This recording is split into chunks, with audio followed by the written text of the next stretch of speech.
right, got my Red Bull, not a sponsor, but today's sponsor is ENGWE's M20 2.0. We're gonna check this thing out today and have some fun, and I need to put this somewhere. All right, if you didn't know anything about ENGWE's M20 lineup, the 1.0 model was 48 volt. The 2.0, which I have right in front of me, this one is 52 volt. Now, we still get a 750 watt motor in the back. This thing peaks at 1200 watts. The cool thing about this bike though is they did up the battery size. On the last one we did, they were 13 amp hours each, which is roughly 26 amp hours if you got the dual battery setup. If you get the dual battery setup on this one, you're looking at 15.6 amp hours each, which is 31.2 amp hours in total.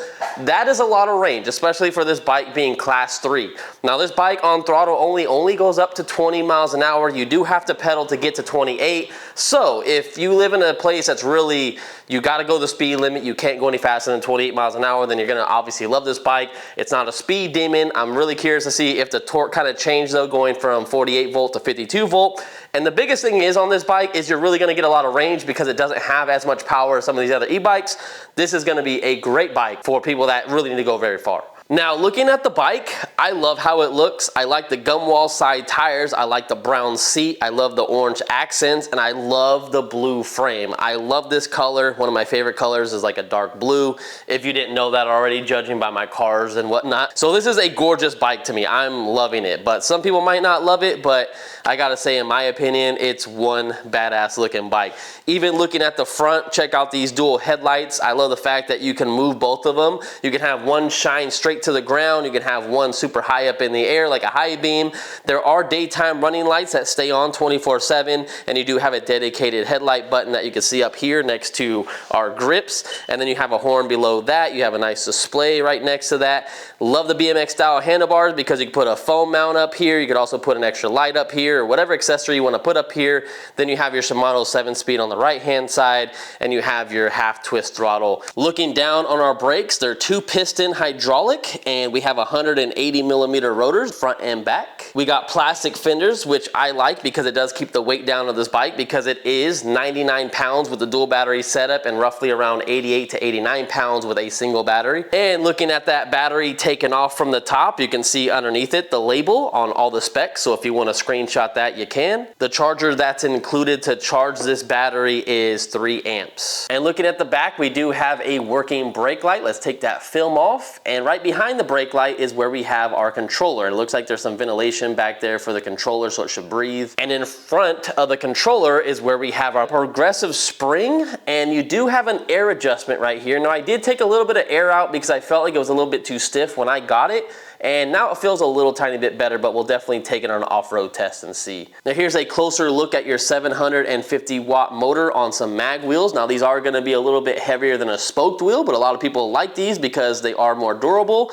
You can see our turning derailleur from Shimano and our derailleur guard. Now here's how I look sitting on the bike. I am 5'9", and I have no issues getting on the bike. Now keep in mind, this is a fixed position seat. You cannot adjust it, you can't lower it. It does have a rake to it, so you do feel like it kind of pushes you towards the handlebars a little bit. So if you notice on mine, I push my handlebars a little bit farther out because I like feeling like a moped style e-bike. You can see me using the suspension in the back to see how that compresses. Again, I did let air out of the back so it feels a little bit more comfortable. Pushing the front down, however, it felt like it got a little bit stuck, so I'm really curious to see how it's going to do the off-road test. But yeah, that's how I look on the bike at 5'9", and it feels great to me, but I don't think it's gonna be for anyone that's under 5'5", so just keep that in mind. So without further ado, I think it's time to get the action camera and let's go out for a ride. And don't worry guys, I will show you guys the lights and the brake light in a separate video, so subscribe to the channel if you guys wanna see that. And again, if you guys are interested in this bike, links, discount codes, everything will be down below, and I really appreciate you guys being around for these videos while I review them. And this is a non-biased review. I will say how the bike is. If it sucks, it sucks. We're just gonna find out in about 5 seconds. Let's go. All right, guys, first time we're hitting the streets with this bike.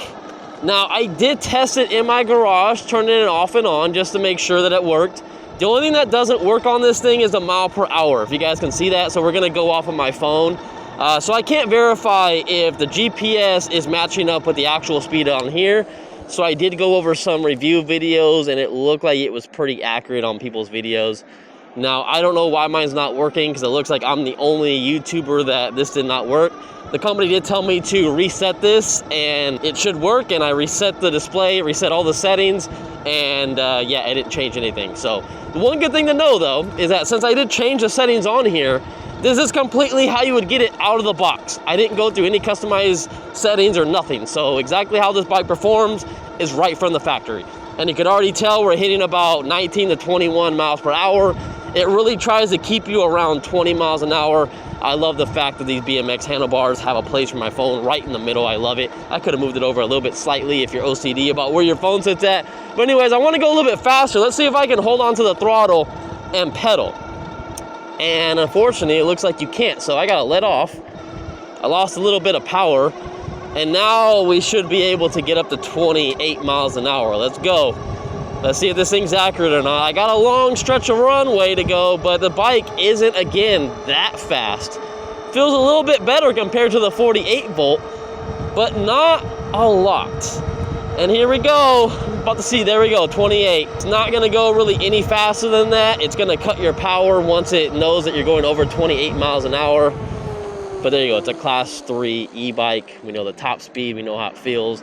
The torque could be a little tiny bit better, I should say. It's a very slow takeoff bike. And one thing I'm noticing is the way the seat is, when pedaling, I can feel it on my thighs a little bit rubbing. It doesn't feel that uncomfortable, but I feel like if I was riding this thing for maybe 10 miles straight pedaling, I might start getting a little annoyed on how it feels right in between my legs. And another thing you gotta watch out for is the battery is so close to the seat that you gotta be careful that if you slam on these brakes, you do not wanna slide forward, because your body is gonna come in contact with this front battery and it is not gonna feel good. Now let's see where ghost pedaling starts at. Oh, I am in the highest gear. All right, no, I'm kind of connected, but look how fast my feet are moving. Okay, that's not natural. I would say it was closer to 17 or 18 miles an hour. Now look, right now I have a lot of resistance on my feet. I'm going, and unnatural right there. So about 17 miles an hour is where I feel like ghost pedaling starts at. So if you're looking for a bike that you really want to be connected to the pedals at max speed, this is probably not going to be a bike for you. All right, we're in our designated speed test. We're going to use the throttle up to 20 miles an hour, and then we're going to quickly switch to the pedals, and we're going to see if this thing will reach over 27 miles an hour before we end the stretch of road right here. So here we go, 1, 2, 3, throttle. There is a slight delay going from the throttle to the pedals, and keep that in mind. It's like a 1 second delay. Here we go, route now. All right, go, go, go. All right. It's not a torque sensor, so I don't really need to be pedaling my ass off. You just need to move it just enough. And there we go, 25, yeah.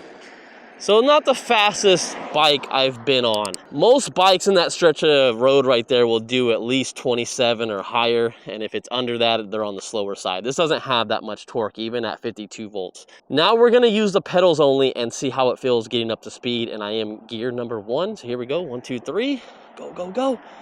All right, slight delay. All right, ooh. All right, gear 2 to 3 really skipped. All the other ones felt nice and smooth. Again, ghost pedaling, but all you have to do is barely move it so you get that sensor moving and you're golden. You're barely getting a workout in, if anything. Now, one thing I keep noticing on this bike is because this is such a rake seat right here, it feels like my body is ever so slightly sliding and almost wanting to hit the seat. Now, there is a little hump right here that you will not be able to see on camera, but you can feel it in the foam where it kind of raises a little bit right here. So that does help, but I still feel like my body is ever so slightly sliding this way. And I always have to keep adjusting myself and pushing myself back. Now here's how the bike looks out in the sun. Obviously you probably saw it earlier in the video, but it's a gorgeous looking bike. I like that they put this little handle in the back, so if you need to move it, it's so nice and easy just to kind of grab and move. You don't get in the way of the tail light or nothing, so you're not going to snap that off, because some bikes have the light right next to this and you accidentally grab the tail light, it might break it. I like that. So some interesting things on mine is that I noticed the handlebars got really heavily damaged right here. If you could see that, like really bad. Like I can cut myself on that. So these were definitely getting moved around a lot in the box. And I think my box was upside down when FedEx delivered it. So thank you, FedEx. And then they also put a label down here. And I started to take this off and realized that it was all just sticking to the frame. And I didn't want to get acetone or something to remove that. So I just left it on for now because I didn't have time to kind of clean that up. So it would have looked more messy if I removed it, but I don't know why that sticker's on there. Now let's get on to the hill test. I think this is going to defeat the bike. We're going to do it with a throttle only first, and then we'll try out the pedals and see what happens. Here we go. 1, 2, 3. Throttle only, feet are out. Oh, okay. I stand corrected. It came up that no problem whatsoever. All right, ENGWE. I don't think the 48 volt version could do this hill. See how it gets up this. Mode number 5, baby. Ooh, you can hear the motor struggling. Now just for shits and giggles, I'm gonna do it one more time with the throttle and the pedals, and it should go up a lot faster. Oh yeah, there we go, 7 miles an hour. No problem for the 52 volt 2.0 model. So if you need the power to come up hills, this is definitely gonna be worth it over the 1.0 model. Well, all right, someone cut some trees down. Really bad out here. Holy moly, really testing out the suspension and the tires. Tires are holding on pretty damn well. Oh yeah, no issue. It actually didn't feel that bad. Now I should have wore some gloves because there is a little bit of bumpiness in my hands, but I feel like if I were to wear if I wore some gloves, I think I wouldn't have that much shock in my hands, but everything else feels pretty good. Let me start pedaling because I can only go 20 miles an hour on throttle. I'm trying to go as fast as I can through here to really feel how it is. And it's actually not that bad. Surprisingly. I didn't think it was gonna be this comfortable. Now, if I had to give it a rating out of 10, I would probably say this is like a 7 out of 10. And if you guys are curious to know, I got these tires aired up to 18 PSI. The max they go up to is 20. And if you want to get a little bit more comfort out of the bike, just go down to about 15 PSI. The next thing we're gonna do is a brake test. I'm gonna get up to 28 miles an hour as fast as this bike will go. And we're gonna see how it performs when I slam on the brakes. Here we go, 1, 2, 3. All right, not bad, not bad. It looks like we stopped behind the line, and if I stop at this line or behind it, it's one of the better e-bikes. So not too shabby, ENGWE. Really stopping pretty good. You can see my skid mark all the way right there. Let's do this test at 20 miles an hour and I'll show you. We'll probably stop a little bit farther back. You see this little twig right here? Maybe we'll stop around that spot. GPS is lagging, but we're at 20. And there we go. Well, we stopped way before that twig that I was talking about. And sorry this didn't update in time because it was like taking forever. It was at 4 miles an hour when the motor stopped. I knew we were at 20 miles an hour. But there we go. So if you have to stop at 20 miles an hour, you're stopping real quick. I barely stopped at that first spot of the cement right there and bam. So not bad. Can we wheelie? Come on, let's wheelie. Yeah, I definitely can't wheelie this thing.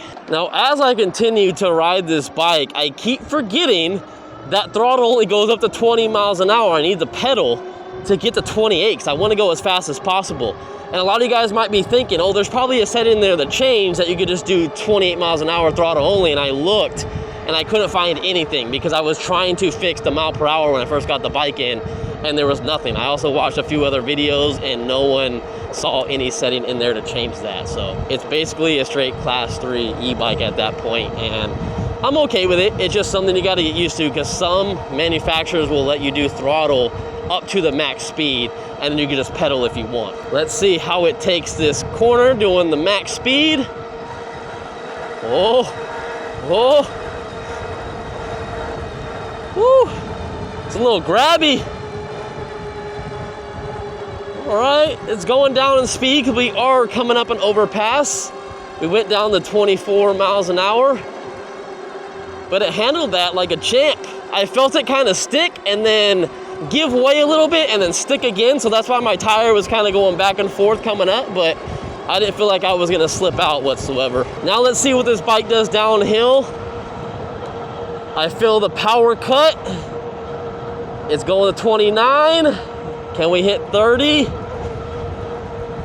I don't think we're getting any power whatsoever. Yeah, no, just 29 miles an hour.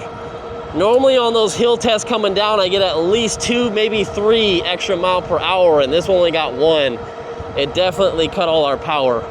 This definitely does not want us to go any faster than 28 miles an hour. I'm looking at my battery bars right now, and we are on 3 of 5 battery bars, which is kind of surprising. I should make sure that both of these batteries are on, and they're not.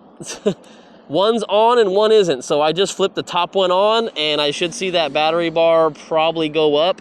I was wondering why the battery is going down so fast. Maybe we have to turn the bike on and off to get those battery bars to read correctly, because right now they're just sticking at 3, and I feel like they should be higher than that. Unless it's going off of the lowest one, I'm not 100% sure. Let's do that. Let me see if I can turn this bike off when we're moving. Hey, we can, that's great. Some bikes you can't. So you can turn it off, turn it back on. It shows that we have a percentage next to it, but I don't see that when the bike is on. But it shows that we can get a battery percentage over there. And it seems like the whole bike is just not moving anymore. Oh, that would make sense, dummy. You gotta put it in 5. So every single time you turn this bike on, there is no memory function. That's something we could talk about. Some bikes have a memory function. If you were last left in like pedal assist 3 or 5 or whatever, remember the last one you were in, this one doesn't do it. And because it doesn't do it, you're always gonna be in 0. And 0 basically means there's no pedal response and there's no throttle response. So if you wanna pedal this bike like a regular bike, it's gonna be 100 pounds though, keep in mind. And you can just get all the exercise you want, but I do not think you're gonna go any faster than probably 8 or 10 miles an hour, which is something we can try. I know we're slightly going downhill right now, but let's go, let's go. All right, let me step on the bike. Ooh, this is rough. Oh, this is rough. All right, 12, 13. Again, we're going downhill though. 14, 15. Ooh, I don't think I would want to do this for more than a mile if anything happened to your batteries, but they shouldn't. If you got 2 batteries on this bike, if you get the dual battery setup, you should not run out of battery. And if you do, I don't feel sorry for you because you got a lot of range out of this thing. They say about 80 miles of range and over 100 something if you just pedal and you're in a lower like pedal assist.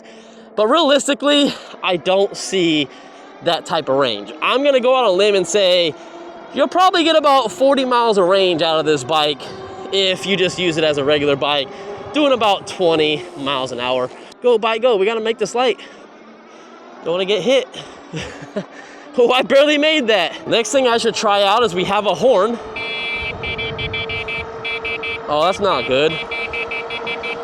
Yeah, that could be better. Definitely could be a better horn. I thought that was gonna be much louder than that. Woohoo! Those tires dug in, baby! Now, if you do stuff like that, you need your tires to be aired up. If they're really flat, it is not going to handle like that. That felt awesome. I feel like I should have aired them up to 20 PSI if I was gonna be riding like that and taking corners that sharp, but it felt okay for the most part. Overall, so far, I don't have many miles. I got 6 miles on this bike. The seat feels okay. Again, I feel like I'm holding on to the bars to keep myself upright, if that makes sense. Like I'm pushing my hands on the handlebars to make sure I sit upright. Now, I could move these handlebars a little bit closer to me so I'll be more sitting upright, and that's probably something I should do. A lot of other reviewers did that as well. I like feeling more of a cafe racer style, but with this seat being the rake that it's at, it just keeps making me feel like I'm going to slide off of this bike. Hey, buddy. Hey, booty. Hey. Oh, here's a nice look at that brake light. That is bright. Oh, that looks fantastic. Let's see how these headlights look. Headlights are looking good. Now, you can't get rid of this ring. This is your daytime running light on both of these, but you do have that dedicated headlight button.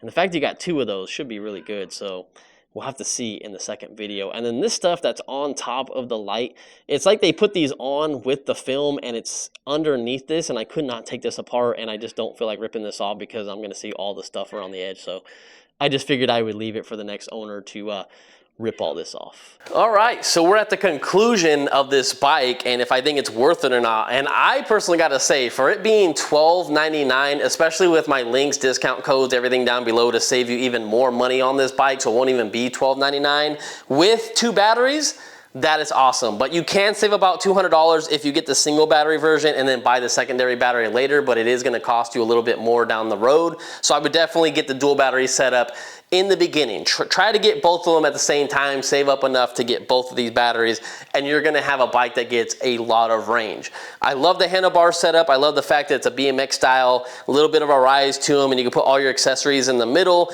without having to block like your shifter or your display or your button layout and all that kind of stuff. So that's very nice. The display looks great. I love the dedicated headlight button. The dual headlights is obviously a great add-on, and it looks pretty cool. I feel like this bike overall looks really dope in my opinion. I mean, the gum wall tires on here, the brown seat that match the tires, and then you got the little orange accents here and there. Now, I think you could take these stickers off from the ENGWE batteries if you want, because these are removable. So if you wanted to have all black batteries, you could, which is a nice touch. The ones that are on the frame are not going to come off, so just keep that in mind.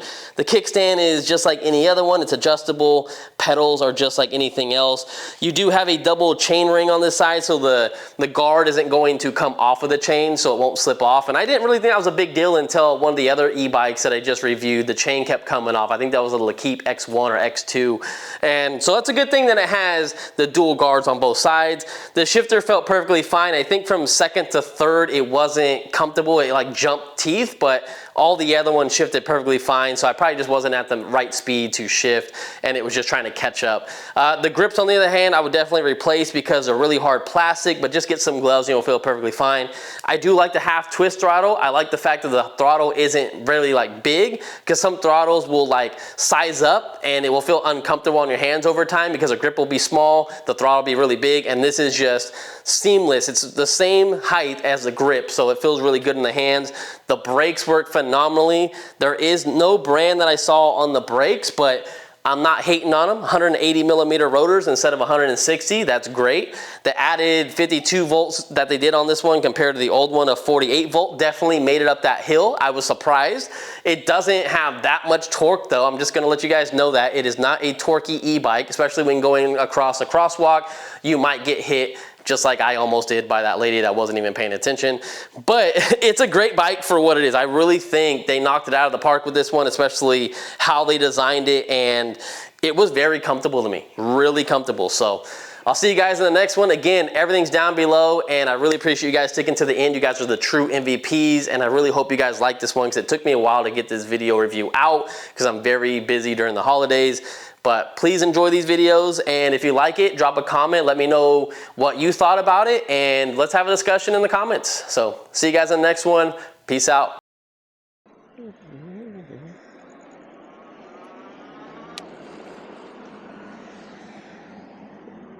Idiot people.